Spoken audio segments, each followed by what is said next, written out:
We all saw it. We all loved it when they did it. Last year, McLaren ran the Gulf livery in the 2021 Monaco Grand Prix. And it was honestly one of the best liveries I've seen in a long time. And I knew right there I wanted to get a model of that car.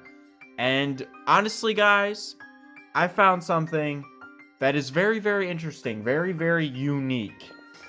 Because this car is 1/64th scale.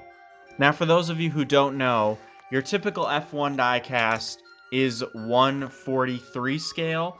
At least the smaller ones, of course, there's 1/18th as well. But the smallest ones you regular get is 1/43 scale. Now, 1/64th scale is usually what your toy cars will be, like Hot Wheels, NASCAR diecasts, all that stuff, IndyCar diecasts. Those are all 1/64th scale. But regularly F1 diecasts are in 1/43. It's very, very rare that you see a 1/64 scale F1 diecast. I only have one other car one other F1 car that's in 1/64 scale. So when I saw this, I just knew I had to get it because this is a very, very rare thing. We don't see this very often. Now, from what I can see, I have no idea what brand this is. The other 1/64 scale diecast I have is Spark. Like I said, I'll show that in a little bit. Spark are the only people I know who've ever made 1/64 scale F1 diecasts, but there's no Spark logo on this, and this is a very different box from the other one that I have. So if you guys know who made this car, go ahead and let me know. I think it's probably Spark, and it's just not branded, but I don't know for sure. I really, really, really do like this box, so it's a very, very nice box. It's very not a typical packaging for an F1 car, I will say, though. So let's get it out here. You'll see, I mean, there's no display feature or whatever. You can't see the car from inside the box. It's usually something they do. And here it is. Very, very recyclable packaging, I'm assuming, because I think that was, I think it's literally on the box there. Here we go. Ooh, ooh, ooh, taking it out.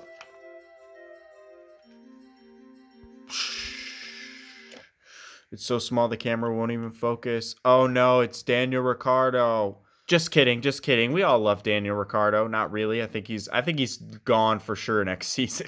But here it is. The Gulf McLaren from the 2021 Monaco Grand Prix. Let's take a closer look at this car. Of course, I'm going to have to take a look at this car because I have not actually really even seen it yet. So, see you guys in a second. And here it is. Daniel Ricciardo, McLaren MCL, I gotta look at the box, 35, or were we on? Yeah, 35M, because this is the Mercedes-powered McLaren. This is a fantastic livery, and I gotta say, guys, this car is pretty good. I've been wanting to make a video about this for a while, but I think 1/64 scale F1 diecasts need to come back because I think those are honestly, I think, the most collectible type of cars, at least for the general consumer. Maybe like hardcore collectors like the bigger cars, but I've always been a fan of the 1/64 scale models for any like series. So I really think these need to make a comeback. Plus, they're easy to sell in stores. When you get F1 is huge in America right now, or at least the biggest it's ever been. So they need to get something like this in stores to attract the audience that they're looking for. Having an up close and personal look with this car, and I gotta say, I think the details on this car are pretty amazing given the scale. I mean, it's got winglets, it's got barge boards. I mean, they're kind of hard to see and incredibly hard to focus on because of the small scale, but it's got everything there. It's got suspension. I mean, it's kind of all one like big glob piece, the suspension. It's not like cut in between the suspension bits. We'll look at the other 1/64 scale car in a second, but given the scale, I think this is really, really good. This could be a lot worse. It doesn't have any like really fragile pieces on it. Of course, there's no antennas up here. The suspension is one big hunk of plastic, but given the scale, I think the detail is really, really good. It's even got the lights on the back, which is crazy because even Barago doesn't really do that. Just trying to give you guys the best view I can of this car. One thing I will say about it, and I mean, this car raced over a year ago, so I don't remember it for sure, but I feel like the color is not right on this car. I mean, I guess I don't know for sure, but I feel like the blue is a little bit whiter on this car than, let's say, the box, for instance. And I don't think the orange is quite right either. This is a very bright fluorescent orange, but the orange on this car is kind of dull. Well, I think it's right on the side pod right here, and it's right on the airbox, but like right down here, it's definitely not the same color as everywhere else. And the blue just kind of looks, the blue just does not look right. I think it's a bit too light.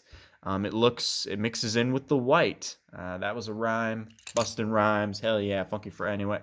So I could see maybe how you don't like that one. The blue, it's not too far off looking at the box. I just don't think it's entirely accurate, but I'm sure a car of this scale is probably not that easy to paint. Of course, this is Daniel Ricciardo, who is not my favorite driver and has never been one of my favorite drivers. I've never been that huge of a fan of him, but of course, I've talked about that more on the podcast anyway.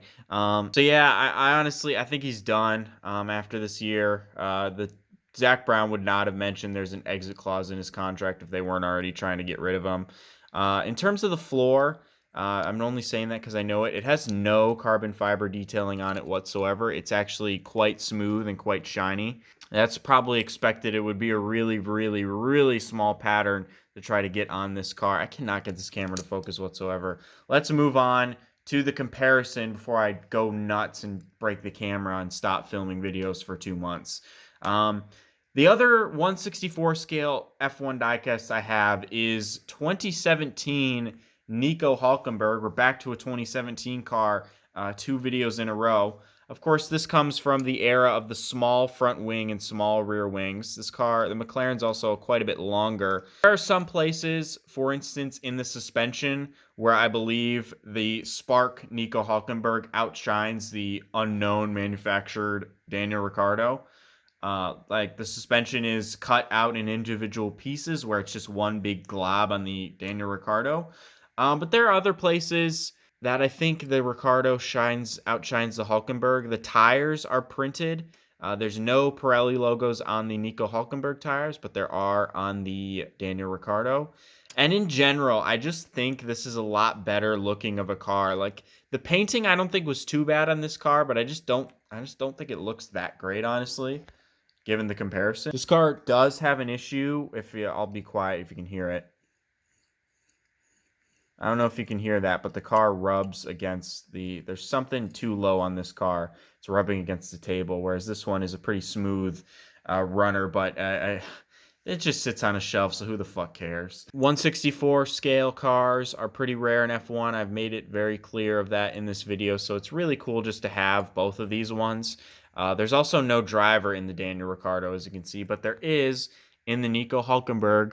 The detail on it is not very good other than the helmet, but that is kind of to be expected. And of course, the Nico Hülkenberg came out before the Halo and also when we had shark fins. So from what I remember, I have made a video on this car right here. From what I remember, it wasn't super accurate. Wow, this car doesn't actually have any mirrors on it. I just noticed that because the Nico Hülkenberg actually does. They look kind of weird, but this car doesn't have any mirrors on it. That's probably easy to expect. I didn't look at the McLaren car itself before I made this video, so I'm not sure how accurate this is to the molding of that car or anything. It does, even though it doesn't have the antennas, it does have like bumps up there. Like it is molded in that they're there, so that's pretty cool. It's a nice detail that this car has. I think this one's really cool, honestly. It definitely is very different from any other thing I've reviewed on this channel in a little while. I would have preferred to got the Lando Norris, but they were sold out, and I just really wanted to talk about this car. I'm really glad that I got this livery in some form. Maybe I'll go back and buy a 1/43 scale, but honestly, this one I feel like makes a more interesting video because you don't see cars of this scale all that often. It's better than a Barago. There's a pretty big amount of weight to this one. Even this one is significantly lighter. Of course, Barago, I mean, it's got a good weight to it, this one. So this is a quality build, and this is all die cast. I think the front wing and rear wing is probably plastic, but the rest is definitely die cast. So that's pretty cool. Super high quality release. I don't know who made it. I'm guessing it's Spark, but it doesn't say anywhere. So I do not know for sure. And that is all I have to say about this car right here. Thank you guys for watching. Subscribe, like this video, blah, blah, blah. Watch the podcast. I also have a TikTok where I just clip the podcast. And you can follow the Spotify and all that shit. Anyway, thank you guys for watching, and I will see you in the next video, whenever I make that, because it might be a couple months now.